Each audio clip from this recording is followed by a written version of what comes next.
다 같이 묵상드림으로 2017년 11월 26일 예수 사랑교회 주일 예배를 하나님께 드리겠습니다. 다 같이 묵상드리겠습니다.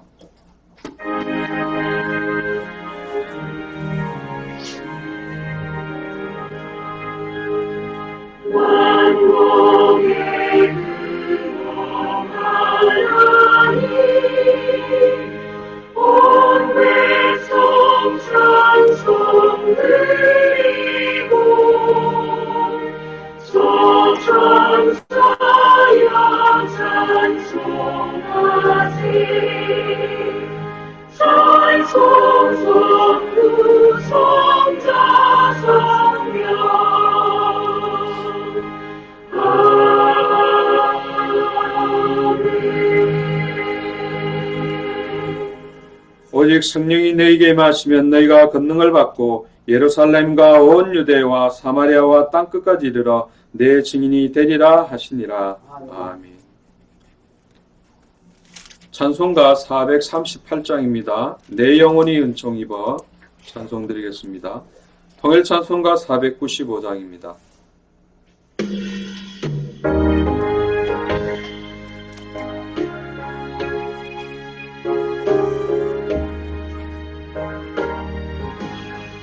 내 영혼이 은총 입어 증한 죄짐 벗고 보니 슬픔만은 이 세상도 천국으로 가도다. 할렐루야 찬양하시 내 모든 죄 사함받고 주 예수와 동행하니 그 어디나 하늘나라 주의 얼굴 뵙기 전에 멀리 뵈던 하늘나라 내 마음속에 이루어지니 날로 가깝도다. 할렐루야 찬양하시 내 모든 죄 사함받고 주 예수와 동행하니 그 어디나 하늘나라.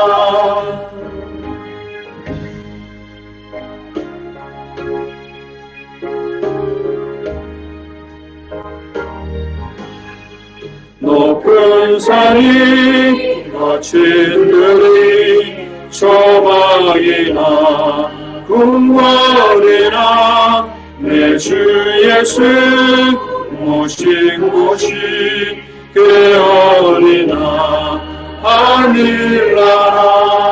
할렐루야 찬양하시 내 모든 죄 사함받고 주 예수와 동행하니 그 어디나 하늘나라. 교동문 53번입니다. 시편 121편입니다. 성시교독 교동문 53번 시편 121편입니다. 한 절씩 교독하겠습니다. 내가 산을 향하여 눈을 들리라. 나의 도움이 어디서 올까? 나의 도움은 천지를 지으신 여호와에게서 오다. 여호와께서 너를 실족하지 아니하게 하시며 너를 지키시는 이가 졸지 아니하시리로다. 이스라엘을 지키시는 이는 졸지도 아니하시고 주무시지도 아니하시리로다. 여호와는 너를 지키시는 이시라. 여호와께서 내 오른쪽에서 내 근인이 되시나니 낮에가 너를 상하게 하지 아니하며 밤의 달도 너를 치지 아니하리로다. 여호와께서 너를 지켜 모든 환난을 면하게 하시며 또 내 영혼을 지키시리로다. 여호와께서 너의 출입을 지금부터 영원까지 지키시리로다. 아멘. 사도신경으로 신앙 고백 드리겠습니다. 전능하사 천지를 만드신 하나님 아버지를 내가 믿사오며 그 외아들 우리 주 예수 그리스도를 믿사오니 이는 성령으로 잉태하사 동정녀 마리아에게 나시고 본디오 빌라도에게 고난을 받으사 십자가에 못 박혀 죽으시고 장사한 지 사흘 만에 죽은 자 가운데서 다시 살아나시며 하늘에 오르사 전능하신 하나님 우편에 앉아 계시다가 저로서 산자와 죽은 자를 심판하러 오시리라. 성령을 믿사오며 거룩한 공예와 성도가 서로 교통하는 것과 죄를 사하여 주시는 것과 몸이 다시 사는 것과 영원히 사는 것을 믿사옵나이다. 아멘. 찬송가 200장입니다. 달고 오면 그 말씀. 통일찬송가 235장. 이 찬송 위에 한혜숙 권사님 기도해 주시겠습니다.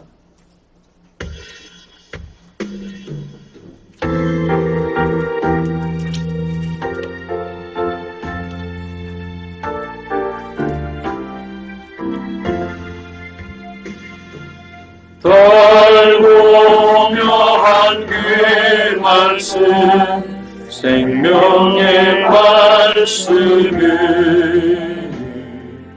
귀한 그 말씀 진실로 생명의 말씀이 나의 길과 믿음 밝히 보여주니 아름답고 귀한 말씀 생명샘이로다. 아름답고 귀한 말씀 생명샘이로다.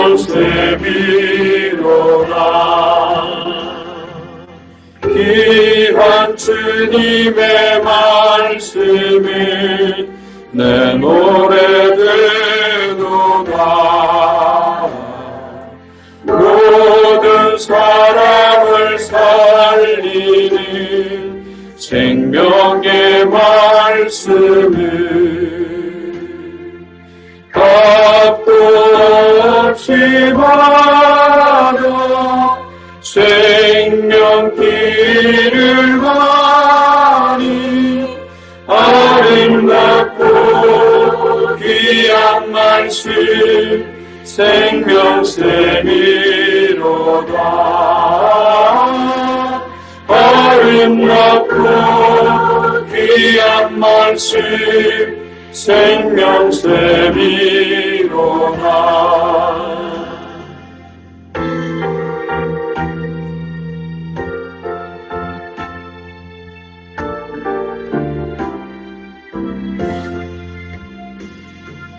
널리 울리어 퍼지는 생명의 말씀을 마음의 용서와 평안을 골고루 주나니 다만 예수 말씀 깊고 복을 받네 아름답고 귀한 말씀 생명샘이로다. 아름답고 귀한 말씀 생명샘이로다.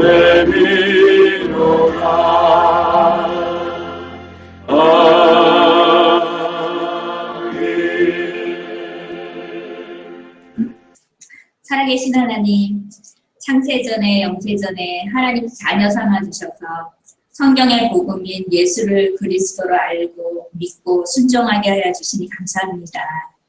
성경대로 다시 오실 그리스도 바라보면서 200개 나라와 2000개의 미전도 부족국가 수많은 언어권 속으로 이 복음을 들고 나가서 하나님께서 예비하신 제자 찾는 사명을 잘 감당할 수 있도록 예수사랑교회와 마라나타 미셔널 교회를 축복하여 주옵소서. 동남아 사역을 통해서 이미 찾아진 목사님들과 제자들을 잘 도울 수 있도록 인도하시며 앞으로 진행될 일정 위에도 세밀하게 성령의 인도를 받아서 진행하게 하옵소서. 국내에 열려지는 관계된 현장에도 하나님의 은혜가 간헐적으로 임해서 함께 동력하여 당대 세계 복음화의 완성을 앞당길 수 있도록 하나님께서 역사하여 주옵소서. 오늘도 다니엘 세우신 장영학 목사님을 축복하셔서 원색적인 복음만이 선포되어서 죽어가는 전 세계 현장이 생명으로 살아나는 역사가 임하게 하옵소서. 감사를 드리오며 무뱀의 실체가 되신 예수 그리스도 이름으로 기도드립니다. 아멘.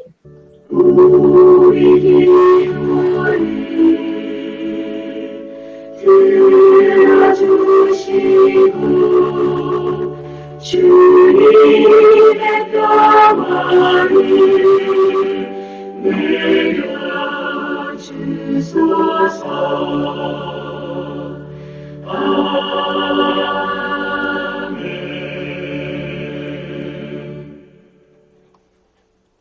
네, 오늘 주시는 하나님의 말씀 성경 본문은 창세기 6장 13절에서 22절입니다.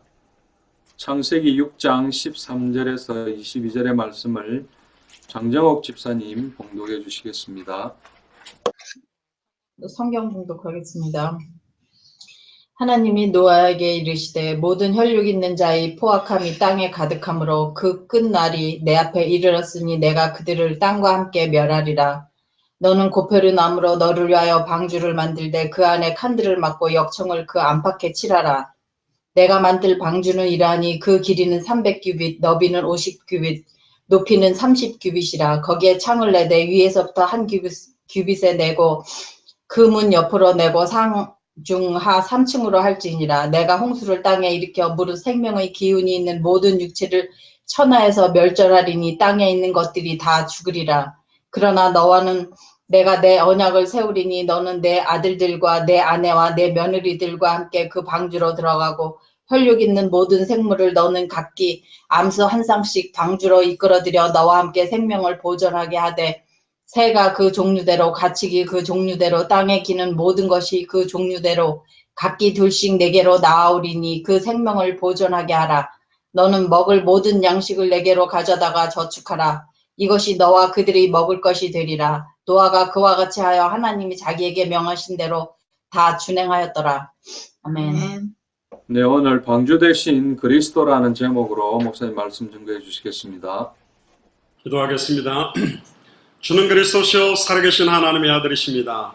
하나님, 지난 주간에 노뱀의 실체 되신 예수를 그리스도로 정확하게 바라보며 믿는 믿음으로 승리케 하심을 감사를 드립니다. 특별히 오늘 방주의 실체 되신 예수를 그리스도로 알고 믿고 순종하는 중요한 한 주간이 되게 하시며, 특별히 이 시대에 영적인 홍수 시대를 만나서 말씀도 홍수 시대여 물질과 모든 풍요가 홍수 시대지만 그걸로 인하여서 죽어가는 많은 영혼들을 건져낼 수 있는 영적인 방주의 의미들을 되새기는 최고의 시간이 되도록 축복하여 주옵소서.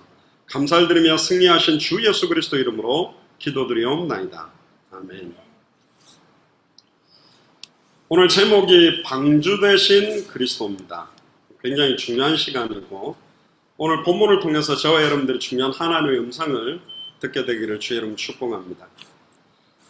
노아 시대 때 하나님께서 왜 홍수로 심판하셨는가, 그 이유를 저와 여러분들이 찾아야 될 거고요. 또 특별히 방주가 의미하는 것은 어떤 의미인가, 이런 것들을 우리가 찾아야 됩니다. 단순히 예전에 있었던 사건이 아니고 현재 지금 이 시대에 인자의 때가 노아의 시대하고 똑같다고 했기 때문에 여러분들 주변 현장을 바라보는 축복의 시간이 되기를 주 여러분 축복합니다.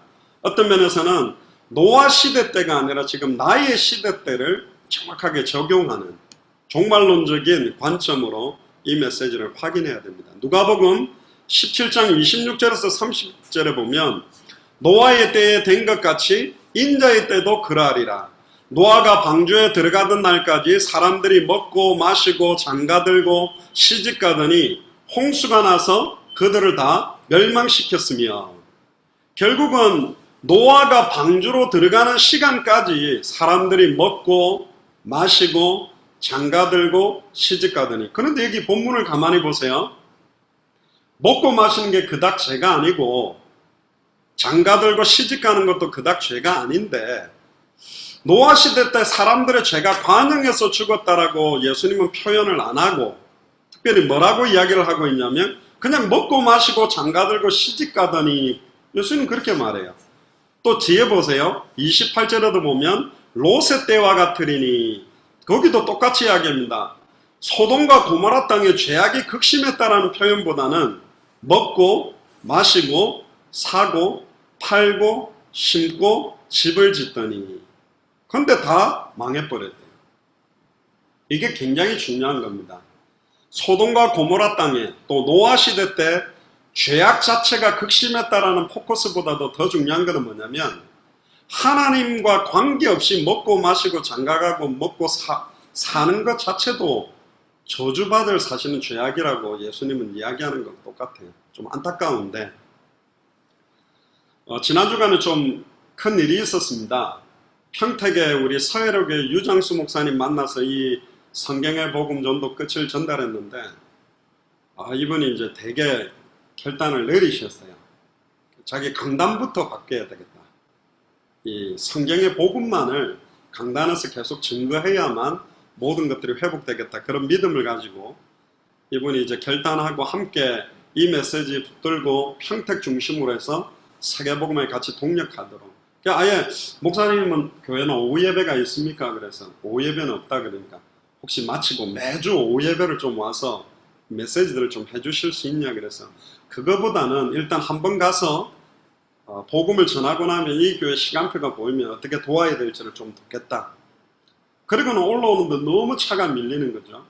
그래서 이제 모임을 마치고 근데 이제 그때 제가 군대 생활할 때 이쪽에 그 경기도 이천에 특전사령부에 있는 선배가 있어요. 그래도 그분 만나려고 했는데 그분 아버님이 소천하셨다고 창원에서. 그래서 급하게 이제 차를 몰고 6시에 발인이라 그래서 아침에 거의 12시 반에 차를 몰고 창원까지 이제 또 달려간 겁니다. 근데 나가자마자 눈이 엄청 오기 시작한 거죠. 목요일이었는데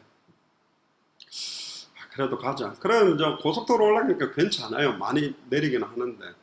근데 중부 내륙을 타고 이제 올라가기 시작하는데 이게 막 눈발이 장난도 아니고 앞으로 보이는 거리도 10m 안밖에 안 돼요.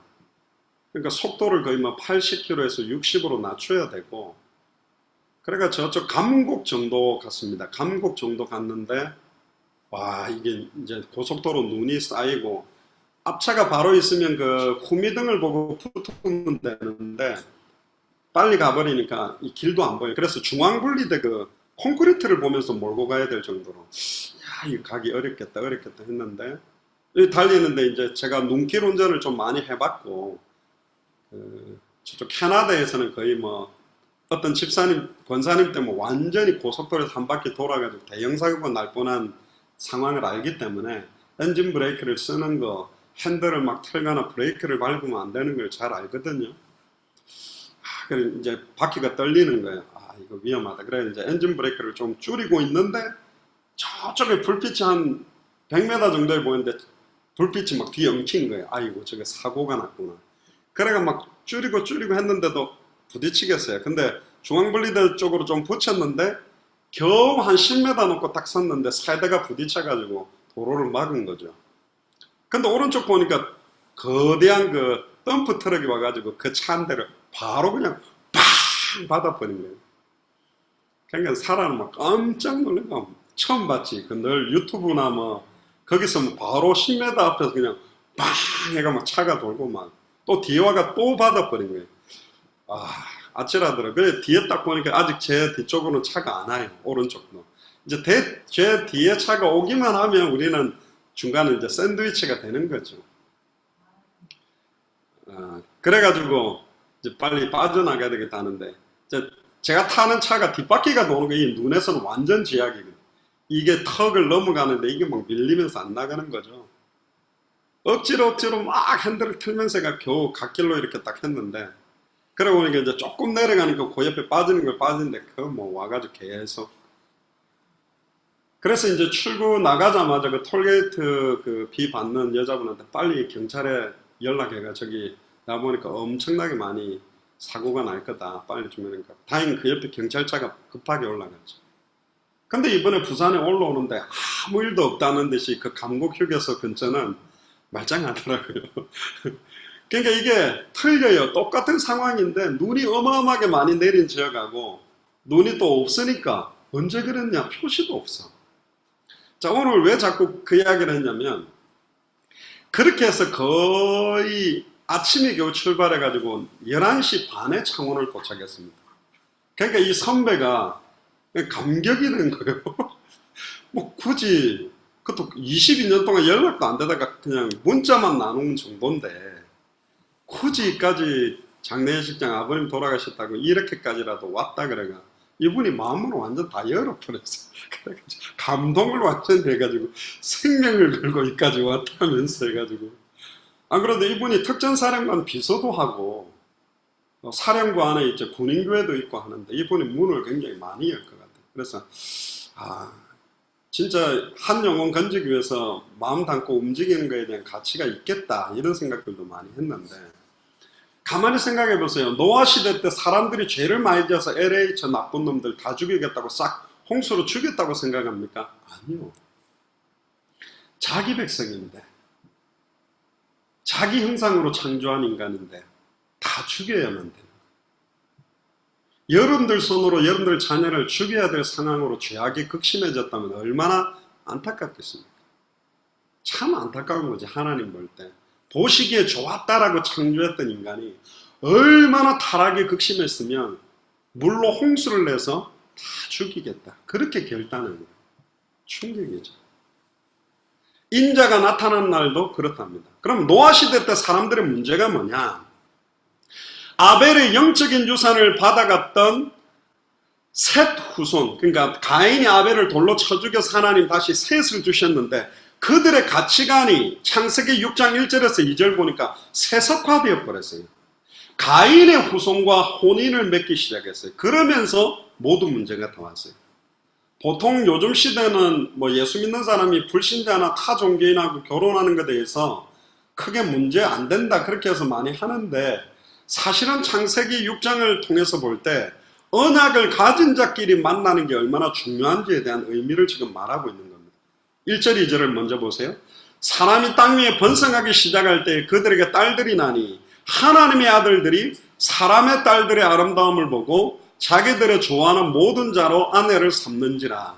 근데 여기 해석을 하나님의 아들들을 천사다. 그래서 천사가 내려와서 그 사람인 여자와 성관계를 해서 태어난 사람들이 있다. 그래서 거의 뭐 반신이다. 사람이면서 뭐 하나님이다. 그래서 뭐 거인들이 나타났다고 하지만 그렇게 주장하는 신학자들인데 신학자 말들이 다 맞지 않아요.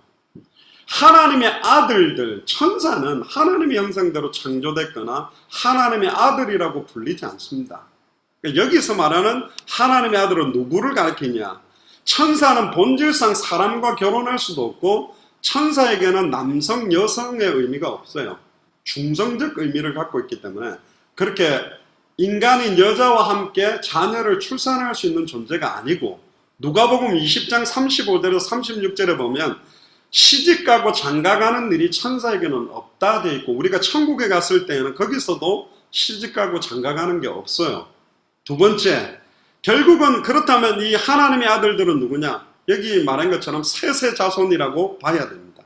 그러니까 불경건한 가인의 자손, 언약이 없고 하나님을 대적하는 여자들과 결혼을 하기 시작하면서 하나님께 대적하고 변질되는, 특히 창세기 4장 19절에 보면 라멕이 두 아내를 맞이하여 가인의 후손인 라멕이 처음으로 두 명의 아내를 맞이하면서 일부 다처제를 시행하기 시작한 게 가인의 후손이에요. 그래서 아다와 실라라는 여자를 아내로 삼아버렸죠. 우리가 갔던 인도는 일부 다처제를 한다 그러더라고요.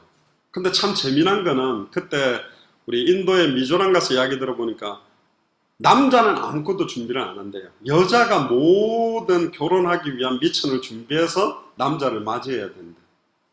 남자들은 완전히 할렐루야 하는 동네가 인도더라고요. 뭐 집도 필요 없고요. 자동차 키도 필요 없대. 여자가 집, 자동차 키 다 준비해가 제발 저랑 결혼해 주세요. 이렇게 해야 된대요. 참 웃기지요. 그런데 이 셋의 자손도 이제 이 가인의 후손들이 가지고 있는 세속화됐고 음란화되어 있는 사상들이 완전히 들어가 버리고, 심지어요 몰몬교에서는 우리들에게 비방을 합니다. 일부 일처지하니까 얼마나 가정이 많이 깨지냐. 우리는 깨지지 않는다. 상처받는 일도 없다. 우리는 아내들끼리 형님 동생하면서 잘 지낸다. 차라리 일부 다처제가 더 좋지 않냐. 그렇게 비아냥거립니다. 변호사분들도 이 이혼 때문에 돈 많이 버는 변호사들이 많으시던데, 뭐 할렐루야겠죠. 그분들은 가정이 깨질수록 부자가 되니까. 근데 결국 이 일부 다처 자체가 하나님의 계획과 틀려요. 제가 어릴 때만 해도 그런 게 많았습니다. 시집 보내놓은 딸이 남편하고 안 맞아가지고, 안 그러면 시어머니, 시아버지하고 안 맞아가지고 쫓겨가지고 딱 자기 집으로 돌아오면 아버지 어머니가 절대 못 들어온다. 너는 죽어도 그 집에서 계신대라. 들어오면 안 돼. 이런 막 이상한 소리 하면서 안 받으면서 끝까지 이빨 깨물고 거기서 살아야 된다는 게 예전의 가치관이에요. 우리 어릴 때만 해도. 지금은 안 맞는다. 빨리 이혼해라. 빨리 좋은 사람 만나라. 또 안 맞아? 그럼 또 빨리 이혼해라. 기준이 완전히 바뀌었죠. 안 그렇습니까? 저도 이렇게 서울 시내를 다니다 보니까 여자 학생들이, 특히 뭐 중고등학생뿐만 아니라 대학생들, 여자분들이 길거리에서 멋있게 이렇게 담배를 피더라고요. 그리고 꽁초도 이렇게 손가락으로 이렇게 팽팽 날리고 이러던데, 예전에는 사실 상상이 안 되죠. 많이 바뀌어가고 있죠. 성적인 것, 가치관인 것.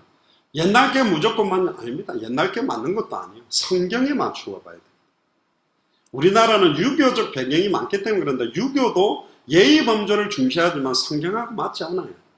성경에서 말하는 기준을 다 잃어버렸어요. 하나님의 말씀을 잃어버리고 자기 생각과 자기 기준대로 이제 모든 게 다 변질되고 있는 시대를 맞이해버린 거예요.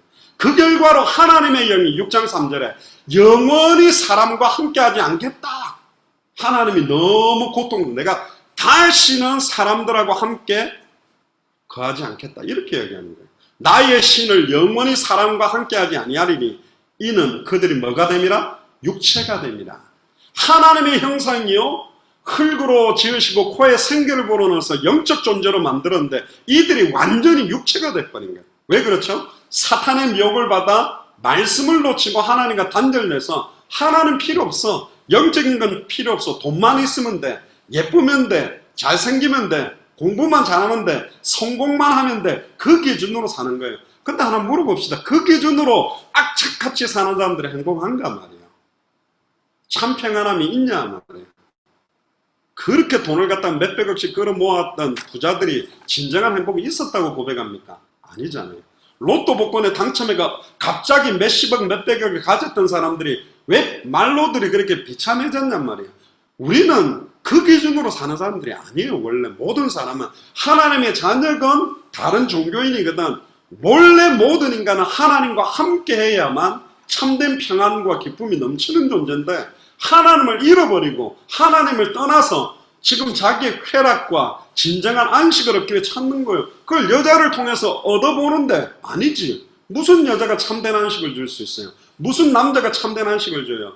일하면 정말 행복합니까? 아니요. 저는 대학 사역을 평생 했기 때문에 고등학생들 만나보면 저 대학 들어간 게 목표라. 대학생들 만나보면 저 대학원 들어간 게 목표야. 대학원생 만나면 강사나 박사학위 받는 게 그렇게 부러워. 강사나 박사학위 받은 사람은 강사라도 한 자리, 아이고 조교수라도 한 자리, 전임 교수 되는 게 목표예요. 전임 교수들은 아이고 학장이라도 한 자리, 학장은 총장 되는 거 총장에 시달리고 다 시달리고 있어요. 다 그 위에 자리에 있는 사람들이 정말로 행복한 아니요. 위치는 좋은 포지션이라고 보이지만 진정한 삶의 의미를 못 찾고 방황하고 있다니까요. 결국은 영원히 사람과 함께 하지 아니하겠다라고 했던 하나님이 사랑이 너무 커서 우리 속에 이제는 들어오셨어. 참 얼마나 사랑이 크십니까? 사람들의 죄악성은 하나님의 은혜로 어느 정도 통제는 되지만 결국은 하나님께서 버려버리면 그 부도덕하고 죄악된 상태에 완전히 전적으로 부패하고 타락될 수밖에 없는 거예요. 하나님은 지금까지 참고 계시다니까. 하나님의 심판은 결코 성급하지 않습니다. 지금까지 참고 계세요. 내가 진실로 속혀오겠다 해놓고 계속 참고 계신 이유가 뭐냐? 이 복음을 들어야 될, 이 복음을 받아야 될 사람들이 너무너무 많기 때문에. 당시에 땅에 네피림이 있었다. 나팔이라는 말은 떨어지다는 동사인데 네피림은 떨어진 것들이라는 명사형으로 돼서 결국은 이게 사탄이 아닐까. 그래서 천사가 떨어져서 천사가 사람을 어떻게 미혹해서 자녀를 놓은 그 사람들이 거인들이 아니냐, 자이언트가 아니냐. 그런데 성경에는 추론을 해보면 사탄 그 자체라기보다는 사탄에게 영향력을 받은 셋의 자손이 아니라 가인의 자손을 말하는 거예요. 이 네피림은 완전히 죄 가운데 있는. 그러니까 이 셋의 자손들이 아예, 죄송합니다, 이런 이야기하면 우리끼리 약간 모독이지만 솔직히 말해서 교회 나오는 여자애들보다는 세상에 꾸미고 다니는 애들이 이쁜 애들이 좀 많아요. 껍데기만 보면. 맞지요? 그러다 보니까 교회 다니는 나름대로 믿음으로 살겠다라는 교회 오빠들이 교회 안에 있는 자매에게는 눈을 안 돌리고 얼굴 깎아가지고 인조인간처럼 멋지게 만들어 놓은, 껍데기만 화려하게 만들어 놓은 그 여자들을 쫓아가기 시작하면서 더욱더 죄악 가운데, 타락 가운데 빠진, 요즘으로 말하면 그런 형태가 된다는 거죠. 이 네피림은 결국은 사탄의 역사로 말미암아 영향력을 받은 불신자들의 불신 자녀들이기 때문에 이들에 의해서 하나님의 말씀도 더욱더 잃어버리고 더욱더 죄와 저주 가운데로 빠지고 사탄에게 종로로 갈 수밖에 없는 시대로 빠져버린 거죠. 그러니까 창세기 6장 6절에서 7절에 보니까 이렇게 탄식합니다. 하나님이 탄식해요. 5절부터 보면 여호와께서 사람의 죄악이 세상의 관영함과 그 마음의 생각의 모든 계획이 항상 악할 뿐이다. 그러면 불신자가 진짜 악한 계획을 세우냐? 그렇지 않아요. 굉장히 교회 다니는 사람이나 다른 종교인들보다 더 열심히 진실하고 겸손하고 우리가 봐도 멋있게 사는 사람이 있는데 하나님 앞에서는 진실함이 통하지 않아요. 멋있게 사는 것도 통하지 않아요. 하나님 앞에 의롭다 인정받을 육체가 없는 거예요. 원래 하나님에 의해서 창조됐고 하나님의 소원과 계획을 위해서 살도록 창조된 우리가 자기를 위해 살게든 내 인생과 내 목표와 자기의 뜻을 이루는 계획 자체가 하나님 앞에서는 악하다고 말해요. 그리고 땅 위에 사람 지으셨음을 모아서 한탄한 거예요. 우리 엄마 아빠들도 때때로 자식들이 말 안 들으면 아이고 내가 어쩌다가 저런 것들을 낳아가지고 나중에 막 엄마 대들고 아빠한테 대들어 보세요. 아이고 해가지고 막 안 그래도 시달리가 갱년기 때문에 시달리는데 자녀들 사춘기 때문에 더 시달리는 영향을 받는, 한탄했어요. 하나님도 마음에 근심하시고 아이고 하나님을 근심케 만든 거예요. 가라사대 나에게 창조한 사람을 내가 지면에서 쓸어버리되 사람으로부터 육축과 기는 것과 공중의 새까지도 그러하니니 이는 내가 그것을 지었음을 한탄합니다. 한탄했다라는 말을 계속 이야기하죠. 이 한탄했다는 말은 하나님의 슬픔 자체를 인간적인 표현으로 이렇게 보여준 거거든요. 그래서 하나님은 싹 다 멸하기로 결정을 하시는 거예요. 야, 하나님 무섭다. 하나님 막 진노하는 하나님이네. 아니요, 거꾸로 돌아보세요. 만들어 놓고 너무너무 기쁨으로 영광을 받기를 원했던 존재를 다 쓸어 죽여야 될 이 상황을 생각해 보시죠. 아이고 저런 놈들 다 죽여버리고 새로 자식 하나 놓을까? 그게 말이 됩니까? 내 자녀인데. 공의로운 하나님께서는 절대로 이 죄악을 용납할 수 없다 보니까 이런 결단을 내린 거죠. 그래서 결론적으로 보면 노아 시대 때 문제는 세 가지입니다. 하나님을 떠나버린 문제, 그렇기 때문에 영원히 함께하지 못하고 육체가 됐고, 죄 때문입니다. 이 죄는 윤리 도덕적인 게 아니라 하나님의 말씀을 버린 것, 하나님을 떠난 것 자체가 죄요. 하나님을 떠나서 뭐 잠을 자든 먹든 공부하든 열심히 진실하게 성실하게 살던 모든 게 죄와 저주로 연결되어 버리는 것이고, 결국은 사탄의 문제입니다. 하나님으로부터 떨어져서 이 사탄의 권세 아래 딱 놓이게 돼버린 거죠. 그 결과로 하나님의 진노로 말미암는 종말적인 심판이 오게 된 게 노아 시대입니다. 그런데 중요한 게 8절에 그러나 노아는 여호와께 은혜를 입었더라. 이 은혜가 여러분들에게 임하기를 주의 이름으로 축복합니다. 아무리 여러분들의 직장 현장이나 현실 상황이 어마어마한 사탄의 공격이 있다 할지라도, 그러나 절대 내 힘으로 이길 수 없는 조건이라 할지라도 그러나 여러분들이 여호와께 은혜를 입게 된다면 그 시대를 살릴 수 있고 그 현장을 살릴 수 있는 축복 속으로 들어가는 거죠. 아담의 자손들은 누구나 다 원죄의 죄책과 부패를 가지고 태어납니다. 노아도 마찬가지요. 노아도 처음부터 뭐 깨끗하게 태어난 게 아닙니다. 노아도 전적으로 부패되고 타락된 존재라니까. 노아도 하나님의 전적인 무조건적인 은혜를 입지 않았다면 죄 가운데 살다가 죄 짓다가 다른 사람처럼 똑같이 망해야 될 존재가 노아입니다. 저나 여러분들의 마찬가지라니까요. 더 막말로 말하면 솔직히 말하면 불신자들보다 못한 상태로 있는 게 우리요. 그런데 한 가지가 다른 거라. 그러나 우리가 하나님께 은혜를 입은 거예요.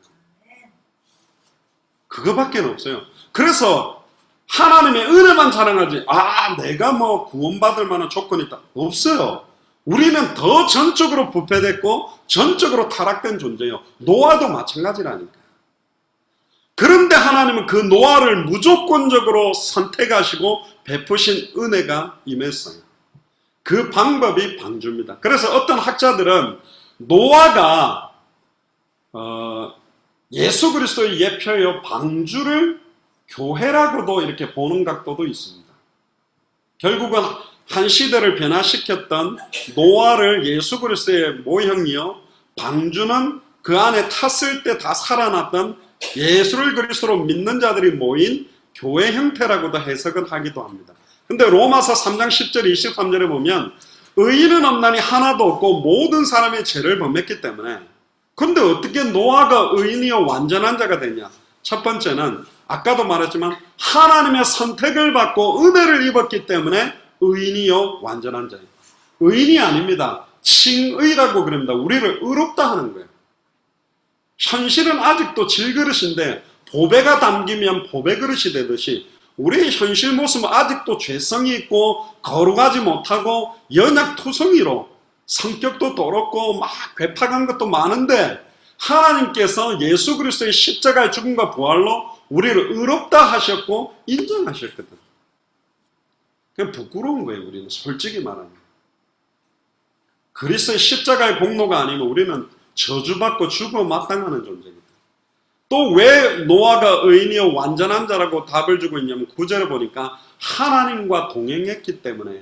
하나님과 동행한다는 말은 말씀이 노아에게 임했기 때문에 그래요. 9절부터 10절에 보니까 노아의 사정은 이러하니라. 노아는 의인이요 당세의 완전한 자라. 그가 하나님과 동행하였으며 그가 세 아들을 낳았으니 셈, 함, 야벳. 이 셈, 함, 야벳이 바로 황인종, 흑인종, 백인종의 조상은 아닌데 결국 셈, 함, 야벳의 계열로 나온 존재들에 의해서 여러 인종들이 사실은 뻗어가게 된 거죠. 결국은 의롭다라는 말은 하나님의 뜻과 말씀에 방향 맞추고 일치하는데 인생 전체를 드린 것 자체를 의롭다라고 이야기합니다. 결국은 이걸 볼 때 더 중요한 부분들은 뭐냐? 노아가 하나님의 은혜를 입고 동행하는 비밀의 핵심은 창세기 8장 20절에 나오는 피제사 때문입니다. 결국은 노아가 방주에서 나오고 난 다음에 모든 제물을 하나님 앞에 정결한 제물을 준비해서 피제사 번제를 드리게 된 것도 시작과 마침도 피의 공로로 의해서 모든 것들이 해결됐다. 그렇게 생각하고 믿는 거죠. 왜 피제사가 필요합니까? 우리의 죄와 저주를 영원히 해방시킬 사탄의 권세를 완전히 무너뜨리 또 하나님을 만날 수 있는 길을 여는 것이 피예요. 레위기 17장 11절에 보면 육체의 생명은 피에 있다. 내가 이 피를 너희에게 주어 제단에 뿌려 너희 생명을 위하여 속하게 하였나니 생명이 피에 있으므로 피가 죄를 속한다. 피가 죄를 속하기 때문에 우리는 피제사 없이는 하나님을 만날 수가 없고 피제사 없이는 죄와 저주를 이길 수도 없고 피제사 없이는 사단의 권세를 이길 수가 없는 거예요. 그래서 하나님은 이 피제사의 의미를 아는 자들을 모으기 위해서 준비하라고 하신 게 바로 방주입니다. 하나님의 진노와 홍수 심판을 피할 수 있는 유일한 길이 방주죠. 11절에서 12절에 보니까 때에 온 땅이 하나님 앞에 폐개하여 강포가 땅에 충만한지라 하나님이 보신즉 땅이 폐개하였으니 이는 땅의 모든 혈육 있는 자의 행위가 폐개하였다. 자, 노아 시대의 사람들은 그럼 지금 2017년을 사는 나의 시대에 여러분들 주변에 사는 사람들은 어떻게 삽니까? 회개하다라는 말이 3번이나 나는데 원어로는 쉐카스라고 합니다. 부패되고 더러워져 버린 거예요. 원래의 하나님 형상 잃어버렸고 원래의 아담과 하와에게 주셨던 사명도 완전히 잃어버리고 살아가는 거죠. 이 시대에 하나님께서 한 사람들을 찾은 게 바로 노아입니다. 오늘 보면 13절에 보세요. 하나님이 노아에게 이르시되 모든 혈육 있는 자의 강포가 땅에 가득하므로 그 끝날이 내 앞에 이르렀으니 내가 그들을 땅과 함께 멸하리라. 너는 그 잣나무로 너를 위하여 방주를 짓되 그 안에 간들을 막고 역청으로 그 안팎을 칠해라. 자, 이 잣나무라는 말은 원어는 고페르라고 소나무, 전나무 일종인데요. 뭐 히노키탕 그래가지고 뭐 편백나무 이런 거 냄새도 좋고 그런데 약간 그런 계열의 나무들 속성으로 돼 있는 건데 어쨌든 잣나무라고 생각하는데 성경에 보면 이 잣나무가 쓰였던 곳이 몇 군데가 있어요. 첫 번째는 오늘 나오는 방주를 만드는데, 두 번째는 성전에 마루를 놓는 데 사용했던 게 잣나무입니다. 왕상 6장 15절에도 나오고, 세 번째는 성전의 문짝을 만들 때 사용해라고 한 것도 잣나무예요. 왕상 6장 34절에 나오고, 그리고 대전 큰 성전의 천정을 만들 때도 사용해라고 한 게 잣나무입니다. 잣나무가 굉장히 중요한 데 쓰이죠. 다섯 번째는 다윗과 이스라엘 모든 족속들이 악기를 만들 때 악기를 만드는 재료도 잣나무예요. 하나님을 찬양하고 영광 돌리는데 이 잣나무가 여러 가지 의미로 사용되는데, 잣나무는 네 가지 특성이 있습니다. 첫 번째는 사실사철 푸르른 나무예요.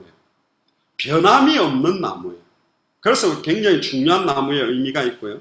두 번째는 이 잣나무는 나무 질이 굉장히 단단하고 치밀해가지고 나무 중에서 굉장히 단단한 나무입니다. 그러니까 웬만한 나무하고는 비교가 안 될 정도로 단단한 나무가 잣나무고, 세 번째는 이 잣나무 같은 경우는 결국은 은은한 향이 나요. 이 잣나무로 악기를 만들거나 천정이나 마루나 문을 만들어 놓은 그 잣나무 향, 보통 뭐 편백나무가 비싸서 그 편백나무로 이렇게 꾸며놓고 하는데 들어가면 그 향이 나거든. 네 번째는 이 잣나무로 만들게 되면 어떤 것들이 있냐면, 이 잣나무 자체가 가지고 있는 특성 중에 중요한 거는 뒤틀림이 없어요. 보통 나무는 만들어 놓으면 해놓으면 이게 틀어지거든요. 근데 잣나무는 틀어지지 않아요. 이게 사실 하나님의 중요한 의미가 있습니다. 방주를 만드는 소재 자체도요, 변함없이, 그것도 단단하고 어떤 면에서는 그리스도의 향기가 나는, 방주를 만들었을 때 그 안에, 죄송합니다, 소변이나 대변이나 짐승들의 배설물이 있지 않았겠어요? 그런데 이 잣나무 향이 그런 굉장한 그 냄새를 없애주는, 우리는 페이브리츠 이런 거 막 뿌려야 되는데, 이 나무가요, 그 방주 안에 있는 향기들을 보호하는 역할들도 굉장히 했고, 그 다음 큰 두 번째로는 역청으로 칠해라고 했는데, 이 역청은 또 어떤 의미가 있는가? 역청은 코페르라고 하는데, 나무 기름으로 만든, 지금으로 말하는 아스팔트 같은 거예요. 우리가 도로 아스팔트를 깔 때 보면 새까맣게 이렇게 약간 찐득찐득한 성분이 있죠. 그게 나무에서부터 나오는 진액인데 그거를 발라라는 거예요. 그래서 그걸 바르는 첫 번째 이유는 방수입니다. 물이 들어오지 않도록, 그걸 칠해 놓으면 물이 절대로 들어오지 않도록. 그래서 이 잣나무에다가 뭘 칠하냐면 역청을 칠하게 돼요. 나중에 나옵니다만 이 잣나무 자체는 예수님의 살을 의미하는 거예요. 역청은 예수님의 피를 의미해요. 굉장히 중요한 의미가 있고, 두 번째는 이 역청의 특징이 뭐냐? 역청은 냄새를 제거합니다. 그러니까 잣나무 자체에서도 향이 나는 데다가 역청을 칠해 놓으니까 안에 있는 완전히 환기 효과를 나타내게 만드는데도, 이 냄새를 없앤다는 말은 우리로 인하여 추악하고 더러웠던 냄새는 없어지고 예수 그리스도의 향기를 바라게 된다는 영적인 의미가 이 역청 속에도 있고, 이 역청은 모든 걸 하나로 뭉쳐지게 만들어버려요. 이걸 칠해 놓으면 잣나무와 이 역청이 하나가 돼버려요. 그냥 원래처럼, 소위 말하면 나무도 옛날에 우리 그 그랜드 캐년 이런 데 가면 오래된 나무가 아예 돌처럼 단단하게 돼 있어요. 나무인데 돌하고 똑같이 돼버린 상태가 있는데 엽청을 나무에다가 칠해버리면 하나가 되면서 이게 어마어마하게 단단한 재질을 딱 가지고 있어서 거의 뭐 돌덩어리처럼 완전히 단단한 특성을 만들죠. 교회가 하나 되게 만드는, 응집되게 만드는 지체 사상에 대한 의미들도 이 엽청 속에 녹아 있는 겁니다.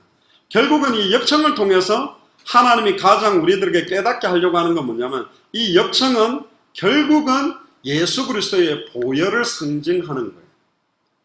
엽청을 안팎으로 칠해라는 말은 우리의 외식, 겉으로 보여지는 경건의 모양이든 경건의 능력이든 불신자들이 볼 때 야, 그리스도인이구나, 뭔가 다르구나라는 것을 느낄 정도로 보혈로 우리의 머리끝부터 발끝까지 칠해라는 거예요. 예수 믿는 표를 내세요, 그런 의미가 아니라 그냥 은은히 드러나는 거죠. 야, 예수를 그리스도로 믿는 사람의 삶이 저거구나, 저 사람들이 가지고 있는 기준과 가치는 뭔가가 다르구나, 그런 의미들을 여러분들이 좀 확인을 방주라는 의미에서 해야 됩니다. 그리고 방주 크기를 보니까 한 규빗은 팔꿈치에서 이 손가락 끝인데 50cm인데 길이가 150m가 돼요. 굉장히 길죠. 축구장보다도 더 큰 거고 너비가 25m, 높이가 15m. 근데 방주의 특징은 뭐냐면 키가 없어요. 방향을 잡는, 조정을 하는 게 없이 그냥 사각형 상자라고 보면 돼요. 그러니까 내가 목표를 정해놓고 어디로 가는 의미가 아니라 그냥 물이 흐르는 흐름 따라 움직여지게 만든 게 방주예요. 현대에서도 이 방주 모양을 재현해 보니까 태풍이 치는 데서도 침몰하지 않고 떠 있을 수 있는 상태가 이 방주 모양이라고 해군에서 그걸 만들어 가지고 연구를 했더니 보통 현대 시설로 만드는 배들도 어마어마하게 높은 파도에서 완전히 그냥 침몰할 수도 있는데 방주 형태로 만들어 놓으면 절대로 침몰을 하지 않는 거예요. 놀라운 하나님께서. 그리고 위에서부터 약 한 규빗 50cm에 창문을 하나만 만들어라. 높이가 어마어마한데 그 위에 창문을 한 개밖에. 그러니까 냄새가 그 안에 얼마나 갇히겠습니까? 근데 이런 걸 뭐 영적인 의미로 하나만 만들어 놓은 거는 오직 주님만 바라보라는 의미로 뭐 굳이 파 들어가서 이야기하는데 어쨌든 문은 옆으로 만들었는데요. 이 동쪽 형태로 옆으로 열어놨는데 이 문은 하나님이 열어놓고 하나님만이 닫을 수 있는, 그러니까 구원 얻을 수 있는 양의 문이 되시는 그리스도의 의미도 여기에 녹아 있는 겁니다. 굉장한 중요한 의미고, 방주의 부피는 오늘날 소 20마리, 양 100마리를 실은 짐승 트럭을 2000대를 갖다가 넣을 수 있는 분량입니다. 어떤 불신자들이 이걸 연구했어요. 지구상에 얼마나 짐승들이 많은데 그 방주 안에다가 다 집어넣겠냐. 계산해보니까 방주에 뭐 한 5배 이상은 최소 돼야 된다. 다 못 넣는다. 막 주장을 많이 했는데, 그러니까 또 그 창조과학회 분들이 연구를 해가 새끼를 넣으면 되지 꼭 큰 거 다 넣어야 되나 뭐 이래가 굳이 들어갈 수 있다. 이게 들어가느냐 못 들어가느냐가 그게 중요한 게 아니요, 별로. 그거를 면적을 따져서 그러면 음식 먹으려면, 그러니까 또 뭐 그 많은 코끼리가 얼마나 많이 먹는데 그거 다 채우려면 안 될 거야. 1년 동안 떠 있었는데, 그러니까 아니야, 그건 안 움직이고 다 붙어 있었기 때문에 동면하듯이 참 졸았을 거야. 그러니까 별로 먹지도 않고 작기 때문에 괜찮아 막 이러고 굳이 끼워 맞춘다. 그게 중요한 게 아니라니까. 왜 방주를 만들게 됐으며 방주를 통해서 우리에게 하나님이 주시려고 하는 게 뭐냐, 과학적으로 그걸 증명하는 게 하나님 뜻이 아니요. 오직 방주만이 노아 자신뿐만 아니라 그들의 가족과 전 세계를 살리는 유일한 길인데 그 방주의 실체가 바로 그리스도다. 이 시대에 물이 많고 홍수가 나면 마실 물이 없어요. 영적인 미디어도 홍수 시대라. 인터넷 정보들도 보면 어마어마하게 빠르게 오는데 가짜 뉴스도 너무 많고 설교도 너무 많이 하지만 그리스도만 밝히 드러내려고 하는 설교도 없어져 버렸고 희한한 정보들이 지금 계속 몰려들고 있거든요. 그러니까 영적으로 혼탁한 시대에 영적인 방주의 역할을 할 사람이 누구냐?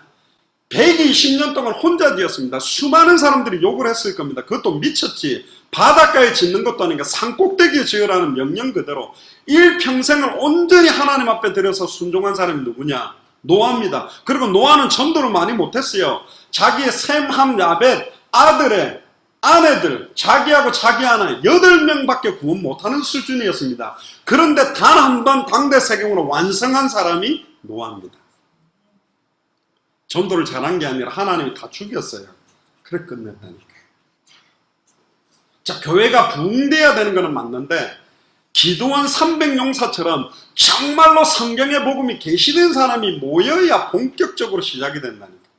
정말로 성경의 전도가 계시된 사람들이 모여야 돼요. 성경의 끝이 계시된 사람이 모여야 이 사역이 감당이 가능하고, 영적인 방주를 200개 나라마다 짓겠다. 그 방주는 예수를 그리스도로 선포하는 주의 종이자 예수를 그리스도로 선포하는 교회도 그 의미가 있는 겁니다. 할렐루야. 하나님은 이분들을 준비해서 지금 우리에게 붙이고 있거든. 감사한 거는 다른 게 통하는 게 아니에요. 예수가 그리스도 맞다. 한 가지 감사한 거는요, 우리가 전하는 이 성경의 복음을 들은 목사님들이 다 인정하는 거는 이거 성경이 말하는 초대교회가 증거했던 핵심의 순수한 복음 맞다고 인정해요. 울산에서도 재밌는 일이 있었잖아요. 우리가 연결됐던 전도사님한테 뭐 우리 메시지 이러니까 아예 안 듣는다 이랬다가 울산 사랑제일교회 메시지 하는데 이목 여자 목사님 온 거예요.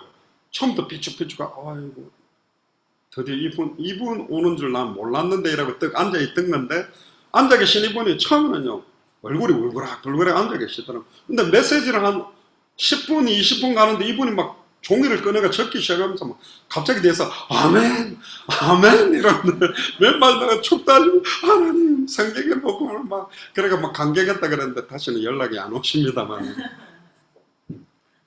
어쨌든 감사한 거는 어디를 가서 어떤 분에게 우리가 전하고 있는 내용을 말했을 때 이게 정말 복음 맞다고 그래요. 근데 목사끼리는 이런 이야기합니다. 교회가 계속 복음 전하면 부흥이 잘 안 된다.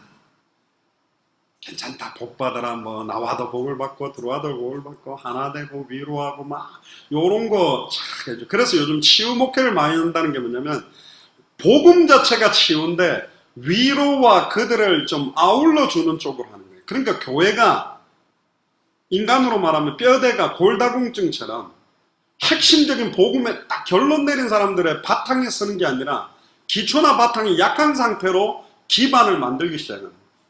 지금 우리 예수사랑교회 시간표는 뭐냐? 기반과 뼈대를 지금 포항에서 지진이 일어나서 내진 설계가 안 돼가 지금 다 무너졌는데 우리는 지금 뭘 하려고 하냐? 포스트를 꽂는 기준이 내진이 확실한 한 개라도 암만 그냥 막 지진이나 흔들어도 흔들림 없는 포스트를 하나씩 딱 꽂고 그 다음에 건물을, 연약한 자는 그럼 예수사랑교회는 연약한 자는 안 돕습니다. 많은 상처받은 사람은 위로하는 할 겁니다. 그러나 첫 번째, 지금 우리는 건물을 올리는 게 아니라 뼈대 기둥을 세우고 있어요. 고르고 골라야 돼. 잣나무를 갖다가 비슷하다가 아무나 갖다 대고 역청도 아무거나 가지고 칠해버리면 하나가 뚫려가 물이 새버리면 방주 전체가 침몰해버리기 때문에 완벽한 잣나무 그대로, 완벽한 역청 그대로 칠해야만 하나도 틈이 생기면 안 돼요. 할렐루야입니까? 역청을 안 칠해버리면 1년 동안 떠있는 그 나무 다 젖어버릴 건데, 역청을 두껍게 칠하지 않으면 한 번 칠해갖고는 안 돼요. 몇 겹을 칠해서 절대로 바깥에 물이 방주 안으로 안 들어오도록 세상 문화와 세상의 쾌락과 음란 타락이 교회 안으로 밀려오면 안 된다니까. 그럼 우리는 거룩하고 세상들 이 말이 아니고 하나님의 은혜와 말씀 그 자체의 순수성이 회복되어 있어야 돼요. 결국은 교회가 어린이들을 붙잡기 위해서, 청소년을 붙잡기 위해서 교회 안에다가 사이키 조명 틀어주고 콜라텍 만들어가 술만 먹지 말고 충분 여기서 쉬어라 다 떠나게 돼 있어요. 시설은 그쪽이 잘 돼 있다니까. 교회는 그런 거 해주면 안 돼요. 교회에서 막 공부를 가르친다. 아니요, 교회에서 공부 가르치는 데가 아니라니까. 공부는 강남에 제일 좋은 학원을 보내야 돼. 그래야 잘 가르친다니까. 어설픈 거 하지 말고 교회는 성경의 복음을 분명하게, 성경의 전도를 분명하게, 성경의 끝을 분명하게 해서 세상 사는데 완전히 승리한 핵심적인 내용만 주면 불신자 속에서도 승리한다니까요. 할렐루야. 2018년은 제가 이야기할 겁니다. 우리 애들은 엘리트 중에 엘리트로 키워야 돼요. 예전에 말한 그런 거 엘리트 아니라니까. 복음 딱 가지고 완전히 변화시킬 애들로 만들어야 돼요. 그게 진정한 엘리트라니까. 좋은 대학 가고 일교로 가는 게 엘리트가 아니고 완전 복음의 전문가. 보고 드는 것은 말하지 않고 견딜 수 없고 창세기부터 계시록까지 어디를 열어도 예수가 그리스도라고 밝히 증언하는 애들이 엘리트 중에 엘리트예요. 아멘입니까? 무슨 세상 기준 가지고 엘리트라고 합니까? 절대로 방주 속으로 물이 들어오면 안 돼요. 그러면 방주가 침몰하게 돼 있다니까. 교회가 무너지게 돼 있다니까. 저도 예전에 군대 생활할 때 막 힘들면 막 술 따라주고, 나 절대 안 먹었어요. 고신 출신이기 때문에. 그러니까 욕하더라고. 아이, 교회 다니는 놈들은 뭐 어쩌고저쩌고. 그러니까 그 하이바이츠 할매사다가 소주 가득 채워가지고 담배꽁초 버리고 가래침 받고 쓰레기 넣어놓고 이거 먹으라는 거예요. 그럼 제가 신고시니까 이거 먹겠다 그래. 저 그 원샷된 사람입니다. 담배까지 다 씹어 먹었어요. 침도 다 빨아 마셔버렸다는 거예요. 저는 절대 술 안 먹습니다. 그러니까 그 뒤로 내한테는 술 안 줘. 사이다 주더라고요. 근데 2년 6개월 만에 우리 교회가 새 쪼가리 나고 이래 열받아 LA 교회고 뭐고 내 통장 하나 깨갖고 동기들한테 야, 내 술값 떼줄 테니까 너희 노는데 데리고 가라. 그래가 내가 술값 떼주면서 6개월 동안 술 먹었는데 저희 아버님이 술을 잘 드셨거든. 이게 내한테 체질이 돼가지고 술 먹고 비실거리는 애들 다 택시 튀어 보내고 결국은 나중에 어디서 돌아왔냐 장려촌으로 데리고 가더라고 나를. 그러니까 여자들 번호표 붙이고 떡 나와가 한 명 데리고 방으로 들어갔는데 이거는 아니다고 앉아 있었어.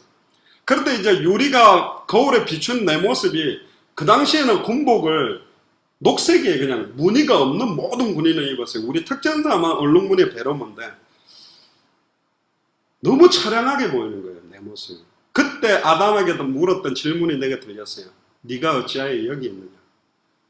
6개월 만에 회개하고 그때부터 이제 뛰기 시작해요.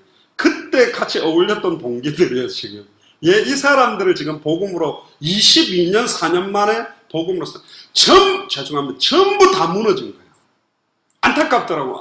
내가 거기에 입대했을 때 이 복음 가졌으면 다 살렸으면 지금 달랐을 건데 복음 없이 다 무너져. 드디어 22년 만에라도 다시 찾아와서 이들에게 내가 만난 내 안에 있는 예술 그리스도를 이들에게 전달할 거니까 기도해 주세요. 살려내야 돼요. 모두 다. 할렐루야. 홍수 때문에 모든 죄악된 것들은 다 망했지만 홍수 때문에 예수를 그리스도로 믿고 방주 안에 있는 자는 다 살았습니다. 할렐루야. 왜 각기 종류대로. 근데 재미나죠.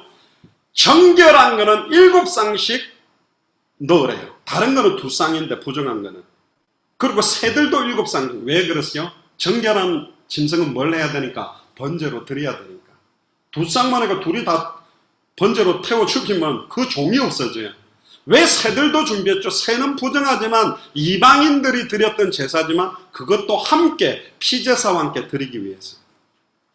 결국은 또 재미난 거는 방주를 지어놨더니 암수가 방주로 나왔다고 돼 있어요. 여러분들 옛날에 노아 방주 영화 봤습니까? 맨 마지막에 방주를 탄 짐승이 뭐냐면 조그만한 거북이 2마리가 이렇게 탁탁탁 기어가지고 방주에 탁 올라타니까 문이 딱 닫히면서 거북이가 안쪽으로 구다닥 굴러 떨어지면서 딱 다치더라고요. 그건 재미있게 만든다고 했는데. 근데 봅시다. 거북이 암수 구분할 수 있어요? 암수가 겉으로 딱 보기에는 표가 확실히 나는 것도 있지만 여러분 거미, 뭐 이상 곤충들 암수를 어떻게 구분해요? 근데 재미난 건 방주가 완성되니 하나님께서 그 짐승과 동물들을 방주로 나오게 만들었어요. 예수 사랑교회 마라나타 미션을 철치가 변질되지 않고 타협 없이 순수한 복음 그 자체를 딱 가지면 하나님이 추수할 일꾼을 보내게 돼 있어요. 세상 사람들하고 막 어울려준다고 답이 되는 것 같아요. 아니요. 결국은 요놈도 별거 아니구나. 그렇게 그들은 결론 내요. 결국은 세상과 구별된 하나님이 주시는 복음과 은혜가 여기 있어야 된다니까. 그래야 그 사람들이 음란 타락과 쾌락을 저도도 찾지 못했던 답을 여기 와서 찾아야 될 거 아니에요. 꼭 이 장소가 아니라 여러분들 속에 있는 예수가 그리스도는 그 해답으로 찾도록 도와야 되거든. 따라서 내가 이 시대에 영적인 방주다. 너희가 하나님의 성전인 것과 너희가 하나님의 영적인 방주인 것과 하나님의 성령이 너희 안에 간 걸 왜 알지 못하느냐. 증인으로 서게 되기를 주의 이름 축복합니다. 결론입니다. 결국은 이 방주를 제작하는데 음식도 축적을 해야 돼. 방주 안에 기름을 준비한 슬기로운 처녀처럼 메시지가 있어야 된다니까. 복음이 흘러나갈 정도로 예수가 그리스도는 이 은혜가 여러분들에게 넘쳐나야 됩니다. 방주를 짓는데 아마 100년이 덜 걸렸을 겁니다. 고작 8명 사람은. 그러나 그게 가치 없는 게 아니라니까. 이 시대에 방주 짓는 일은 부업으로 하는 게 아니요 주업이요. 주변 사람들이 미쳤다 이야기할 거예요. 저게 뭐 몇 명 모이지도 않는데 뭔 말은 거창하게 하고 있나. 나중에 보라니까. 이게 어떻게 영향 가는지. 하나님은 계속 문 열잖아요. 스리랑카에도 열리고 유럽에도 30개 문이 열리고 케냐도 열리고. 왜 열죠? 정확하게 복음 전해주는 거 없다 말이요. 케냐에서 지하수 개발하고 많은 건 도와주고 있지만 진정한 복음은 안 주고 있으니 이게 부딪힌 사람들이 지금 일어나는 거예요. 절대로 낙심하지 마세요. 우리가 가는 길은 좁은 길입니다. 넓은 길이 아니요. 많은 사람들이 인정하는 길이 아니라니까. 하나님만 인정하는 길이요. 아멘. 우리는 하나님 앞에서 뜨는 거라니까. 절대로 변하지 말고. 이 노아 방주는 예수 그리스도의 그림자예요. 결국은 노아의 때와 같이 지금 우리에게 노아에게 주셨던 그 은혜를 주신다고 약속했습니다. 구원의 방주를 나무로 만들어라. 나무로 만든 그 나무도 예수 그리스도의 십자가 나무에 달린 의미를 녹아놓고 계십니다. 칸들을 만들어라. 각기 종류대로 모든 족속 천하만민 땅끝. 성경에 나오는 짐승들은 그냥 짐승만 표현하는 게 아니라 이방인들을 짐승으로 표현하기도 했기 때문에 아프리카, 유럽, 아시아 모든 대륙에 있는 많은 사람들에게 이 복음이 전달되도록 한 번 문이 닫히면 더 이상 구원의 기회가 없어요. 정결한 짐승뿐만 아니라 부정한 짐승도 방주로 들어왔듯이 우리뿐만 아니라 우리 주변에 결국은 방황하고 낙심하고 좌절하는 그들을 살려내는 이 일이 저희 여러분들의 삶을 통해서 지속적인 생명운동, 지속적인 말씀운동, 지속적인 제자운동이 진행되기를 주의 이름으로 축복합니다. 기도하겠습니다. 주는 그리스도시요 살아계신 하나님의 아들이십니다. 방주의 실체가 되시는 예수를 그리스도로 알고 믿고 영접하고 순종함으로 이제는 내가 속해 있는 모든 현장마다, 내가 속해 있는 모든 나라마다 영적인 방주를 세우기를 원합니다. 시간과 장소를 정하는 말씀운동이 시작되기를 원합니다. 정말로 주님 오시는 그날까지 강단에서 계속 복음이 증거되어지는 교회들이 세워지기를 원하고 주의 종들이 세워지기를 원하고 선교사들이 세워지기를 원하오니 오늘 이 시간에 저희들에게 성령의 충만함을 주시며 은혜의 은혜를 덧입혀 주시옵소서. 감사를 드리며 승리하신 주 예수 그리스도의 이름으로 기도드리옵나이다. 아멘. 네, 찬송가 436장입니다. 통일 찬송가 493장 나 이제 주님의 새 생명 얻은 몸 찬송 드리면서 준비한 예물과 풍성을 하나님께 드리겠습니다.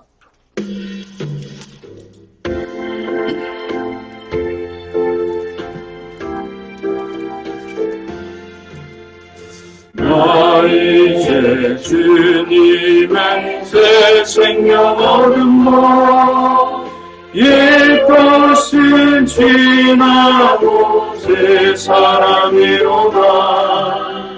그 생명 내 맘에 강같이 흐르고 그 사랑 내게서 해같이 빛난다. 영생을 누리며 주 안에 살리라. 오늘도 내일도 주 함께 살리라. 주 안에 감추인 새 생명 얻으니 이전에 줬던 것 이제는 값없다. 하늘의 은혜와 평화를 맛보니 찬송과 기도로 주 함께 살리라. 영생을 누리며 주 안에 살리라. 오늘도 내일도 주 함께 살리라. 산천도 초목도 새 것이 되었고 죄인도 원수도 친구로 변한다.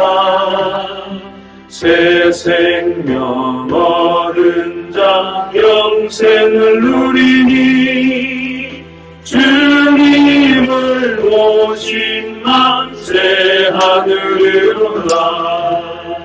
영생을 누리며 주 안에 살리라. 오늘도 내일도 주 함께 살리라.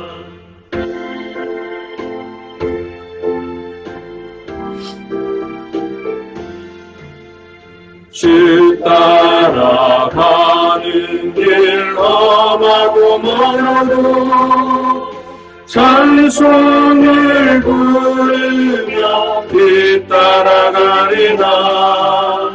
나 주를 모시고 영원히 살리라. 날마다 섬기며 주 함께 살리라. 영생을 누리며 주 안에 살리라. 오늘도 내일도 주 함께 살리라. 목사님, 교회 소식 전해주시겠습니다. 예, 광고 드립니다. 아까 조금 전에 메시지 때도 말씀드렸는데 그 박차갑 원사라고요. 그 특전사령부 교육, 지금 비서로 있다 교육단에 있는데 중요한 분 아버님께서 소천하셔서 이렇게 만나게 됐습니다. 지금 부대 안에서 이제 만나기 때문에 그 특전사령부 안에도 이 복음이 들어가도록 특별히 군인교회 또 교육 담당이라 신병교육이라든가 또 중요한 그 재교육하는 사람들하고 전체 책임을 지고 있기 때문에 중요한 문이 열리도록 기도해 주시고요. 그리고 그때 우리 국제 서울 청소년 영화제 집행위원장으로 계시는 그 김종현 위원장님, 요번 주 목요일입니다. 그 KBS 아트홀인가 거기서 영화제를 하게 되는데 제가 초대를 받아가 가게 되게 되는데 영화계에 관계되어 있는 분들이 예전부터 좀 몇 명이 연결되어 계세요. 앞으로 좀 영화계에도 중요한 문이 열리도록. 이분이 하나님 만나고 싶고 여러 교회를 세 군데를 옮겨다니면서 방황하다가 이분이 좀 그 지지난주에 복음 받고 너무 기뻐하고 33강 내용 주니까 제가 매일 읽어보면서 하겠다 그러고 이번 영화제가 한 달인가 딜레이 돼가지고 개최가 됐는데 끝나고 나면 일주일에 한 번씩 메시지 듣고 싶고 수원 문인회 회장 그 박병두 회장님도 지난번에 복음 받고 영접하고 다음 주 정도부터 말씀드리게 될 겁니다. 기도해 주시고 그 다음 우리 그 매튜 목사님 아들 솔로몬 안양대학교 신학대학원 다니는데 거기 100명 정도 외국 학생들이 있어서 지난주에는 토요일날 모였는데 내일 월요일날 5시 안양대학교 신학대학원에서 선중형제랑 같이 만나게 됩니다. 계속적으로 좀 문이 열리도록 기도를 해주시고 서해로교회 유장수 목사님 이제 평택에도 중요한 문이 열렸습니다. 기도해 주시고 또 스리랑카의 김갈렙 선교사님과 이인화 선교사님 또 그 우리 임미연 대표님이 하는 다문화 가정 제가 메시지 때 이야기 드렸는데 처음에 어떻게 연결하면 좋을까 그랬는데 원광대학교 디지털대학교 저기 디지털 단지에 있어서 갔는데 지금 우리가 말레이시아, 미얀마, 인도에서 찾아지는 그 어렵게 사는 분들에게 보니까 그 피부 미용이나 마사지나 기능을 조금만 가르쳐줘도 경제를 끌어낼 수 있는 이걸 하려고 하더라고요. 그리고 좀 연결해가 MOU를 체결해가 학교도 연결한다 그래서 인도 미조람 바이블 컬리지에도 미용 선교하는 학과 이렇게가 이분들이 가서 교육시키고 자격을 주면 선교하는 기능을 준비해서 기능 선교도 할 수 있지 않겠나. 이분들이 팀으로 좀 움직여 주시겠다고 해서 좋은 문들이 앞으로 좀 열릴 것 같습니다. 계속적으로 좀 기도해 주시고 오늘 원래 저희들이 화상으로 좀 하려는데 한 주간 딜레이를 하겠습니다. 내년에 대한 계획과 또 일군 세우는 거와 재정 운영과 또 내년의 전체 방향을 제가 주중에 여러분들 중직자분들하고 전화로 좀 대화를 하든지 직접 좀 만나서 그런 전반적인 거를 좀 최종 정리를 해서 좀 다음 주에 의논하는 걸로 그렇게 하겠습니다. 네, 기도하겠습니다.